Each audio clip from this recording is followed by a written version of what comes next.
Hello दोस्तों, मैं अपूर्वा विश्वकर्मा स्वागत करता हूं आपके अपने चैनल काका इंस्टीट्यूट पे। दोस्तों, आप देख रहे होंगे भी पेपर में निकल रहा है कि बीपीएससी में 6 to 8 की वैकेंसी आने वाली है।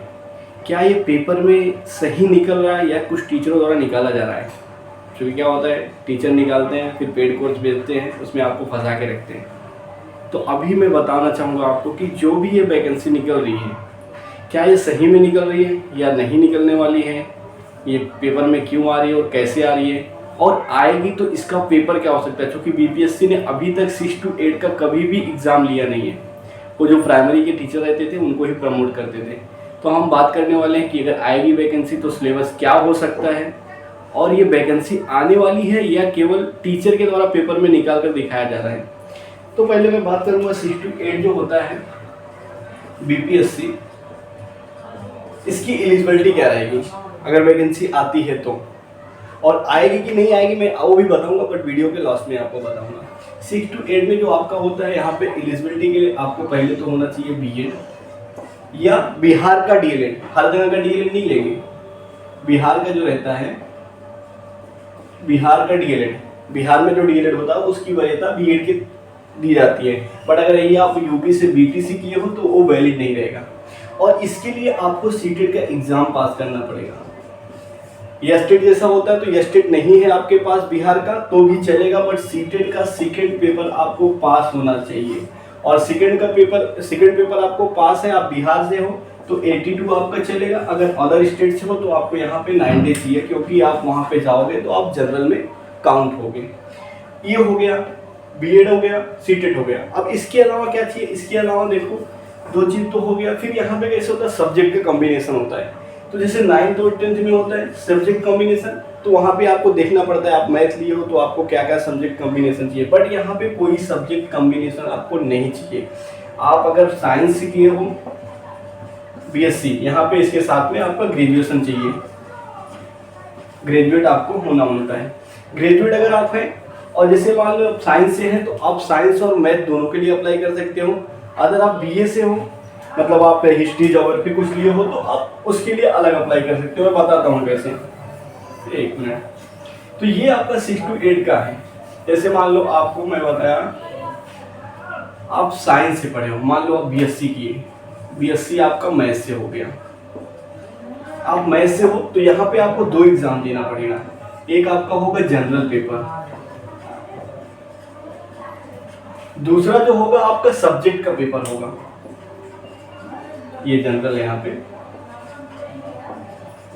और आपका सब्जेक्ट। अब जनरल पेपर जो होगा इसमें 4 सब्जेक्ट आएंगे।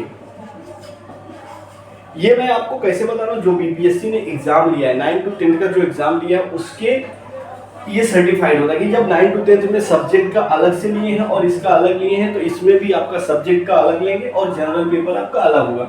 अब जनरल में जो आपका आएगा, जनरल मैथ आएगी, मैथ जनरल, और उसके बाद यहाँ पे आपका रीजनिंग भी आ सकता है, रीजनिंग, और तीसरा यहाँ पे आ सकता है ईवीएस आपका, और चौथा जो आपका पेपर है जीके और आपका करंट अफेयर भी आ सकता है। ये 4 आपका आएगा। अब ये जो जनरल पेपर होगा ये आपको 40 नंबर का होगा, और ये जो होगा ये आपका 80 नंबर का होगा सब्जेक्ट। अब यहाँ पे सब्जेक्ट जैसे मैंने मैथ का बोला, अगर आप मैथ से किए हो तो मैथ के लिए नहीं, मैथ और साइंस का भी आपको क्वेश्चन पूछेगा। अगर आप बीएससी बायो से किए हो, फिजिक्स से किए हो, केमिस्ट्री से किए हो या मैथ से किए हो, तो आपका यही सिलेबस होने वाला है। यहाँ पे आप 80 नंबर आपको मैथ और साइंस से आएगा, और 40 नंबर आपका जनरल पेपर होएगा। दोनों मिला के आपको 120 देना पड़ेगा। अदर सब्जेक्ट अगर आप मान लो मैथ साइंस नहीं लिए हो, अदर सब्जेक्ट कोई भी लिए हो, आप मान लो बीए किए हो, बीए में बहुत सारे सब्जेक्ट कॉम्बिनेशन रहते हैं, हिस्ट्री, ज्योग्राफी, सोशल साइंस जो भी रहता है, तो आप बीए किए हो तो यहाँ पे आपको जो पूरा हिस्ट्री वगैरह रहता है, हिस्ट्री, ज्योग्राफी और ये आपका सब टोटल सोशल साइंस वगैरह सब मिला के आपको यहाँ पे 80 नंबर का आएगा, और जनरल पेपर आपके लिए सेम रहेगा। तो ये ऐसे बनने वाला। अब बात कर लेते हैं कि जो पेपर में निकल रहा है क्या वाकई में वैकेंसी आने वाली है। देखो, हमारे भी कुछ दोस्त वगैरह जो बीपीएससी में काम करते हैं, उनसे हमने पता लगाया तो पता चल रहा है कि वैकेंसी आने वाली है और चुनाव के पहले ही आएगी।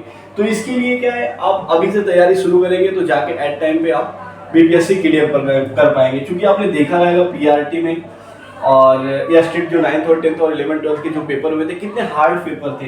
तो पीआरटी का ही आप एग्जाम्पल ले लो, तो उसी तरीके से ये भी होने वाला है।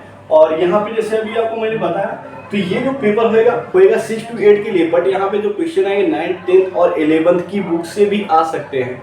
तो आपको अभी से तैयारी करना चाहिए और 6 to 8 की वैकेंसी ध्यान में रखकर। और ये जो वैकेंसी आने वाली है लगभग 70,000 आने वाली है। अभी तो 50,000 प्लस बता रहे हैं, बट बहुत सारे जो है लोग रिटायर हुए हैं, उन सबका डेटा अभी नहीं कलेक्ट हुआ है, वो सब कलेक्ट होगा। लगभग 70,000 वैकेंसी आने वाली है। तो इसके लिए अभी से आप जुट जाइए और मेहनत कीजिए और एक सीट अपनी पक्की कीजिए। Thank you.